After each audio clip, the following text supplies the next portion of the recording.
तो इस फिल्म की शुरुआत होती है एक घर को दिखाते हुए, जहां हम एक लड़की डार्सी को देखते हैं। वो काफी डरी हुई थी, एक अलमारी में छुपी होती है। उसके हाथ में डॉल भी थी जिससे वो बातें कर रही थी। डार्सी दरअसल अपने डैड से छुप रही थी, जो काफी गुस्से वाले और जालिम इंसान थे। वो डार्सी को बहुत मारा करती थी। इस टाइम भी वो उसे ही ढूंढ रही थी। अब किसी तरह वो डार्सी को ढूंढ कर अलमारी से बाहर निकालती है। उसे अपनी बेटी पर काफी गुस्सा था, इसीलिए वो उसे पीटने लगता है, क्योंकि डार्सी ने घर की साफ सफाई नहीं की थी। यहाँ हमें पता चला कि डार्सी की माँ नहीं है, उन्होंने खुद ही अपनी जान ली थी। वो अपने डैड को रोते हुए कहती है कि मैं अपनी तरफ से अच्छा करने की कोशिश करती हूँ, घर को साफ भी रखती हूँ, लेकिन कभी कभी नहीं हो पाता क्योंकि मुझे स्कूल भी जाना होता है। इस पर उसके डैड कहते हैं कि सारा दिन तुम डॉल से खेलती रहती हो, कोई काम नहीं करती। और क्योंकि उसके डैड इस बात से चिढ़ गए थे, इसलिए वो डॉल को तोड़ने लगते हैं। हालांकि उसने अपने डैड को मना भी किया, लेकिन जब वो नहीं रुके तो डार्सी की आंखों में जैसे खून उतर आया हो। वो कैंची से अपने डैड पर हमला करके उनकी जान ही ले लेती है। इसके बाद सीन बदलता है और हम देखते हैं एस्ट्रिड को। वो डार्सी की पड़ोसन होने के साथ साथ उसकी दोस्त भी थी,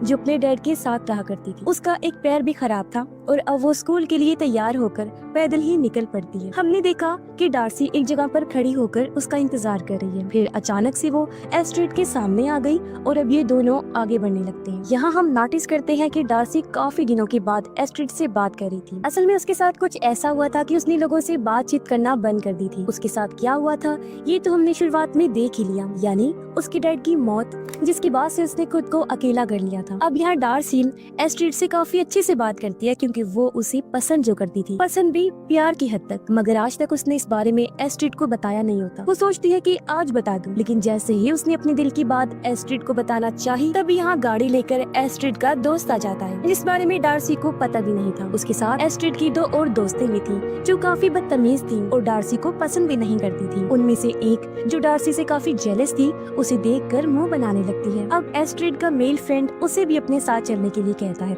लेकिन वो ये कहकर मना कर देती है कि नहीं, तुम लोग जाओ, मैं डार्सी के साथ जा रही हूँ। पर यहाँ डार्सी उसे ये कह देती है कि इट्स ओके, कोई बात नहीं, तुम चली जाओ, मैं खुद आ जाऊंगी। हालांकि वो ऐसा चाहती तो नहीं थी, मगर उसने कह दिया और अब डार्सी भी उन लोगों के साथ चली जाती है। जिसके बाद वो जाती है एक थेरेपिस्ट डॉक्टर के पास, क्योंकि उसके दिमाग का इलाज चल रहा था। वो अक्सर टेंशन लेने से डिप्रेशन में चली जाती थी, इसीलिए ही वो थेरेपी ले रही थी। यहाँ उसकी डॉक्टर अपना सेशन शुरू करती है। तब डार्सी उसे बताती है कि मेरे डैड ने पीना छोड़ दिया है। हम जानते हैं कि वो झूठ बोल रही है, क्योंकि अभी तक किसी को ये नहीं पता कि उसने अपने ही डैड को मार दिया है। सेशन आगे बढ़ा, जहाँ डार्सी डॉक्टर को बता देती है कि आखिरकार मैंने फैसला कर लिया है कि मैं अपने दिल की बात एस्ट्रिड को बता दूंगी। ये सुनकर डॉक्टर ने उससे पूछा, क्या जैसा तुम उसके लिए महसूस करती हो वो भी तुम्हारे लिए ऐसे जज्बात रखती है? इस पर डार्सी कहती है, उसका तो एक मेल फ्रेंड है, लेकिन खैर जो भी है, मुझे इस बात से कोई फर्क नहीं पड़ता। अब ये सुनकर उसकी डॉक्टर थोड़ी परेशान हो जाती है, क्योंकि उसे डार्सी की हालत का पता था कि वो कंट्रोल से बाहर हो जाती है,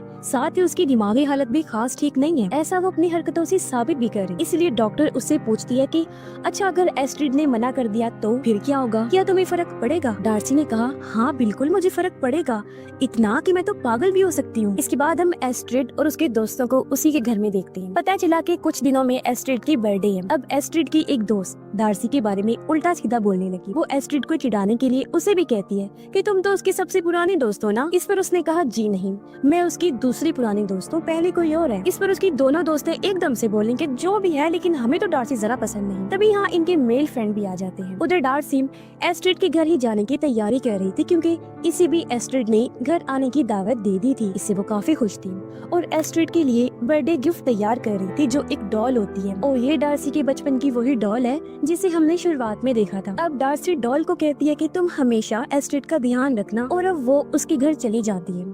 उसने आज ही एस्ट्रिड को उसका बर्थडे गिफ्ट दे दिया था। डार्सी उसके दोस्तों से भी मिलती है, मगर जब एस्ट्रिड उसके लिए ड्रिंक लेने गई तो पीछे से उसके दोस्त डार्सी का मजाक बनाने लगते हैं। जेलस दोस्त तो ये भी कहती है कि डार्सी बहुत ही अजीब है, उल्टी सीधी चीजें खाती रहती है। इस पर सभी लोग उस पर हंसने लगे और गुस्से में वो वहाँ से चली जाती है। तब यहाँ एस्ट्रिड भी आ गई। उसके दोस्त कहते हैं कि पता नहीं क्यों अचानक डार्सी चली गई, मगर एस्ट्रिड को पता था कि जरूर इन लोगों ने ही उसे कुछ उल्टा सीधा बोला होगा जब ही वो चली गई। खैर यहाँ उसके दोस्त उसे डार्सी का दिया हुआ गिफ्ट खोलने का कहते हैं। गिफ्ट खोलकर वो उसे डॉल को बाहर निकालते हैं। सबने मुंह बना लिया, क्योंकि वो उन्हें अजीब लग रही थी। इस पर एस्ट्रिड कहती है कि मुझे तो इस डॉल में कोई प्रॉब्लम नहीं लग रही, आम ही गुड़िया है और मेरी बर्थडे का गिफ्ट है। उसके दोस्तों ने बड़ी अजीब बात कह दी कि ये तो बिल्कुल डार्सी के जैसे ही दिख रही है।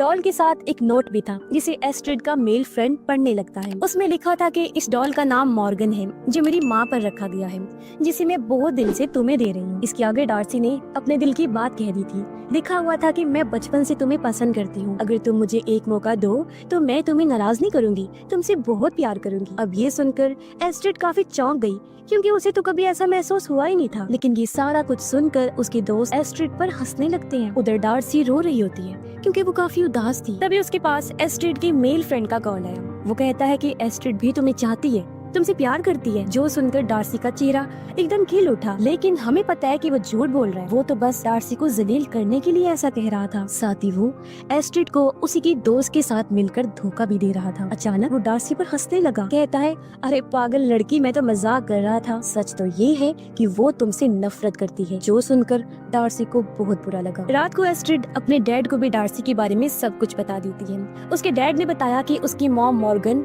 और मैं दोस्त हुआ करती थी और उस बेचारी के साथ बहुत बुरा हुआ था। इस पर एस्ट्रिड ने पूछा कि आखिर उन्हें हुआ क्या था। उसके डैड ने जवाब दिया कि फिलहाल बेटा मैं तुम्हें कुछ नहीं बता सकता। अब एस्ट्रिड अपने डैड को डार्सी का दिया हुआ गिफ्ट भी दिखाती है, पर इतने में ही डार्सी उनके घर ही आ गई, जिसकी हालत काफी खराब लग रही थी। वो एस्ट्रिड को कहती है क्या तुम मुझे प्यार नहीं कर सकती। तब एस्ट्रिड उसे समझाने की कोशिश करती है तो फौरन वो बोल पड़ी कि तुम मुझे मत समझाओ, मैं सब जानती हूँ कि तुम मुझसे नफरत करती हो ना, ऐसा मुझे तुम्हारे मेल फ्रेंड ने बताया है। एस्ट्रिड जवाब देती है कि ऐसा कुछ भी नहीं है, वो झूठ बोल रहा है। अब डार्सी उसे कहती है कि मैं अपना प्यार साबित करके रहूंगी, मैं खुद को आग लगाकर जला लूंगी।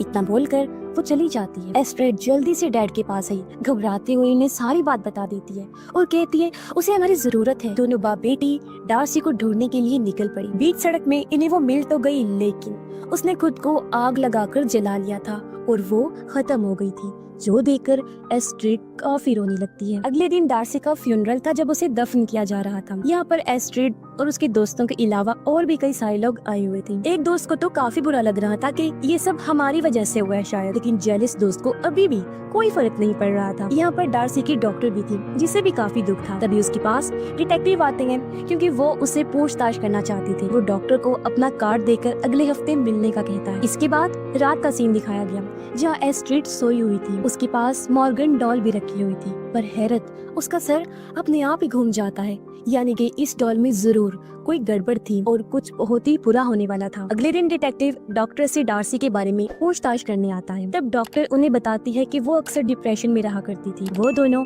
उसके डैड के बारे में भी बात करती हैं। डिटेक्टिव कहते हैं कि काफी टाइम से उसके डैड लापता हैं और उन्हें कभी किसी ने देखा ही नहीं है। डॉक्टर बताती है कि डार्सी के डैड बहुत जालिम इंसान थी, वो अच्छा बाप भी नहीं था, हमेशा ही डार्सी को परेशान करके रखता था, बहुत शराब भी पिया करता था, तो हो सकता है वो नशे की हालत में कहीं चला गया हो। वो दोनों उसकी मॉम के बारे में भी बात करते हैं। उन्हें भी पता चलता है कि उसकी मॉम का नाम मॉर्गन था। अब हो सकता है कि डॉल उसकी मॉम ने ही डार्सी को दी हो। घर में जब एस्ट्रिड की मेड काम कर रही थी तो अचानक उसके पास एक बॉल आकर गिरती है जो ऊपर वाले रूम से आई थी। वो घबरा गई, चाकू लेकर ऊपर चेक करने जाती है, लेकिन यहाँ मॉर्गन डॉल के अलावा और कोई नहीं था। अब जब मेड वहाँ से जाने लगी तो पीछे से मॉर्गन ने उस पर हमला कर दिया। वो चाकू उसकी पीठ में घोंपकर उसकी जान ले लेती है, जिसका मतलब साफ था कि ये डॉल किसी तरह जिंदा हो गई है, जो जाहिर है बहुत ही खतरनाक थी। रात को एस्ट्रिड के डैड किसी काम से घर से बाहर जाते हैं। वो जब घर पर अकेली थी तो उसकी दोनों दोस्तें आ जाती हैं जो एस्ट्रिड का मूड ठीक करने आई थी। वो उसे समझाती हैं कि जो कुछ भी हुआ उसमें तुम्हारी कोई गलती नहीं है, इस चीज को तुम इतना दिल पर मत लो, जिससे उसका मूड भी थोड़ा अच्छा हो जाता है। अगले दिन एस्ट्रिड के पास डॉक्टर आई जो उससे बात करना चाहती थी। वो उसे अपना कार्ड देकर कहती है कि मुझसे जरूर मिलने आना। रात में एस्ट्रिड के दोनों दोस्त जो उसे धोखा दे रहे थे वो एक साथ गाड़ी में बैठे होते हैं। उसकी फीमेल फ्रेंड कहती है कि मेरा फोन एस्ट्रिड के घर ही रह गया है और अगर उसने फोन चेक कर लिया तो हम दोनों के बारे में उसे सब पता चल जाएगा। इसीलिए वो रात में ही उसके घर जाने का फैसला करते हैं क्योंकि इस टाइम एस्ट्रिड अपनी क्लास में होती है। अब उसके मेल फ्रेंड के पास घर की एक्स्ट्रा चाबी थी जिसकी मदद से दोनों घर के अंदर आ गए। अब उसकी फीमेल फ्रेंड फोन ढूंढने रूम में चली गई, जबकि उसका दोस्त घर से बाहर ही रुक जाता है ताकि नजर रख सके। लेकिन एक गड़बड़ हो जाती है क्योंकि आज एस्ट्रिड क्लास से घर जल्दी लौट आई थी। घर के बाहर वो अपने दोस्त को देखकर काफी हैरान रह जाती है, लेकिन वो एस्ट्रिड को अंदर ही जाने नहीं देता ताकि वो अपने दोस्त को पकड़ न ले और आसानी से वो अपना फोन ढूंढ ले।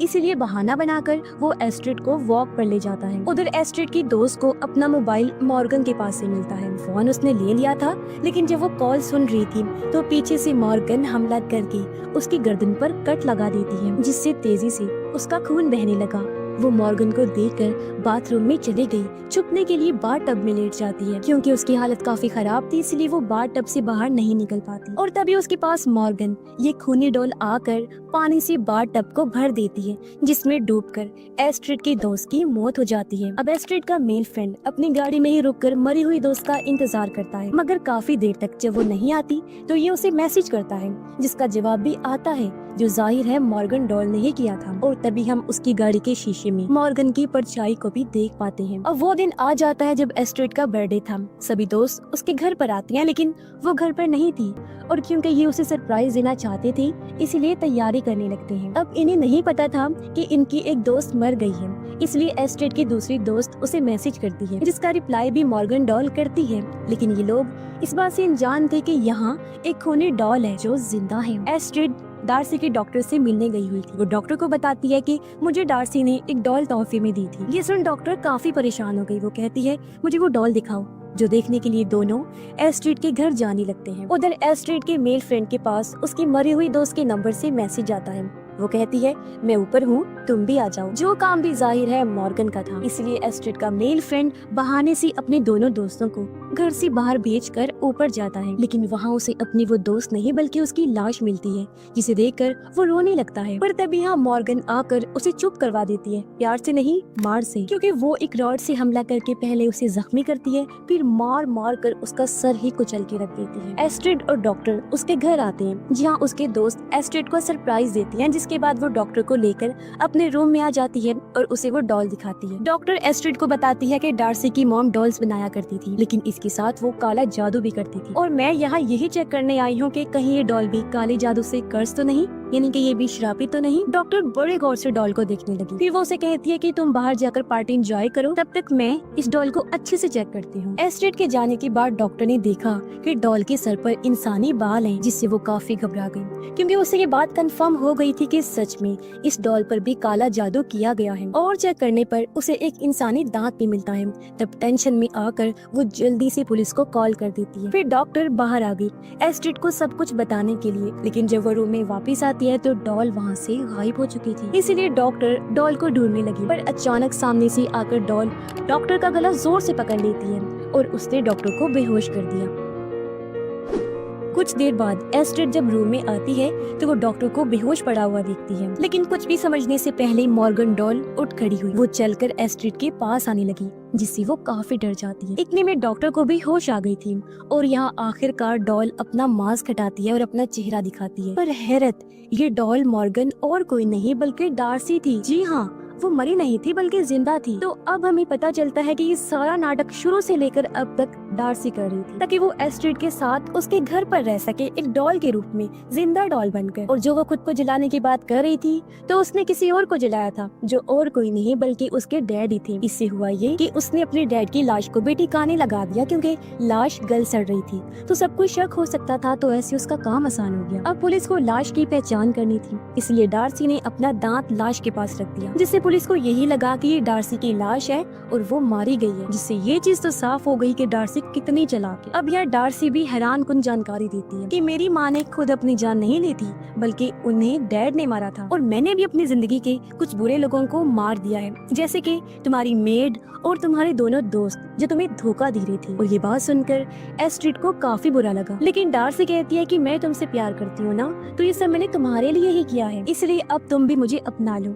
लेकिन एस्ट्रिड जो पूरी तरह घबराई हुई थी, कुछ भी बोलने की हालत में नहीं थी। अब डार्सी एस्ट्रिड को कहती है कि तुम अपने घर से सभी लोगों को किसी बहाने से भेज दो, लेकिन अगर तुम ऐसा नहीं करोगी तो मैं डॉक्टर को मार डालूंगी। इस पर एस्ट्रिड ने ऐसा ही किया, वो सभी लोगों को वहाँ से भेज देती है। इसके बाद जब वो रूम में वापस आई तो उसे अपने डैड की आवाज आती है, जो घर वापस आ गई थी। अब इससे पहले एस्ट्रिड अपने डैड को मदद के लिए आवाज लगाती, तभी डार्सी उसका मुंह बंद कर देती है और कहती है कि तुम्हें भी तुम्हारे डैड की कोई जरूरत नहीं है। इस पर एस्ट्रिड ने कहा कि मेरे डैड ही मेरे सब कुछ है। ये सुन डार्सी को गुस्सा आ गया और वो एस्ट्रिड को बेहोश कर देती है, क्योंकि अब उसका इरादा था एस्ट्रिड के डैड को खत्म करना। इसीलिए वो चाकू लेकर सीधा उनके पास जाती है, उनके गले पर छोटा सा कट लगा देती है, जिससे वो खत्म होने लगते हैं। कुछ ही देर में डिटेक्टिव भी यहाँ पहुँच गया था, लेकिन डार्सी उस पर भी चाकू से हमला करके उसकी जान ले लेती है। दूसरी तरफ एस्ट्रिड और डॉक्टर खुद को आजाद करके नीचे आ जाती हैं, जहाँ उसके डैड खून में लथपथ नीचे पड़े हुए थे। पर एस्ट्रिड देखती है कि उसके डैड अभी भी जिंदा हैं। तभी चाकू लेकर डार्सी इनके सामने आ गई। वो कहती है कि मेरी माँ के मरने में तुम्हारे डैड का भी हाथ है, क्योंकि मेरी माँ और तुम्हारे डैड के बीच में कुछ चल रहा था। इस पर एस्ट्रिड के डैड उसे कहते हैं कि ऐसा कुछ नहीं था, हम दोनों तो सिर्फ अच्छे दोस्त ही थे। इस पर डॉक्टर भी कहते हैं कि हाँ ये ठीक कह रहे हैं, क्योंकि मैं भी तुम्हारी माँ की अच्छी दोस्त हुआ करती थी। तभी पीछे से आकर एस्ट्रिड की दोस्त डार्सी पर हमला कर देती है, लेकिन अगले ही पल वो उठ खड़ी हुई और एस्ट्रिड के डैड के गन से उस पर ही गोली चला देती है। वो डॉक्टर पर भी गोली चला देती है, क्योंकि वो बहुत ज्यादा बोल रही थी। अब तंग आकर एस्ट्रिड डार्सी को ये कह देती है कि मैं तुमसे बहुत प्यार करती हूँ, जिससे डार्सी को काफी अच्छा लगा। अब वो दोनों एक दूसरे के पास आ रही थी। एस्ट्रिड उसे एक ब्रेसलेट देती है जो डार्सी ने ही उसे दिया था। वो डार्सी को कहती है कि पहले ये मैंने पहना था, लेकिन अब इसे पहनने की बारी तुम्हारी है। एस्ट्रिड फिर उसे गले लगाने के बहाने से पास बुलाती है, लेकिन मौका पाकर चाकू से उस पर वार कर देती है। अब एस्ट्रिड को लग रहा था कि डार्सी खत्म हो गई है और सब ठीक हो गया है, लेकिन एक बार फिर डार्सी खड़ी हो जाती है। जी हाँ, इस बार एस्ट्रिड उसे शूट करके सच में उसकी जान ले लेती है। सब शांत होने के बाद एस्ट्रिड और डॉक्टर बात कर रही होती हैं कि खुशकिस्मती से उसके डैड बच गए। वो उस डॉल को सबूत के तौर पर घर में ही रख लेती हैं, ताकि वो पुलिस को डार्सी के बारे में सब कुछ बता सके। लेकिन हम एक खौफनाक सीन देखते हैं। अचानक डॉल का सर हिलने लगता है, जिससे हम समझ जाते हैं कि क्योंकि डार्सी की मॉम मॉर्गन ने डॉल पर काला जादू किया था, तो अब इसमें डार्सी की आत्मा आ चुकी होगी, क्योंकि एस्ट्रिड के लिए जो उसका प्यार था वो पागलपन की हद तक था, और अब न जाने उसका प्यार हासिल करने के लिए वो कितने लोगों की जान लेगी। और इसी भयानक एंडिंग के साथ ही ये फिल्म इधर ही खत्म हो जाती है।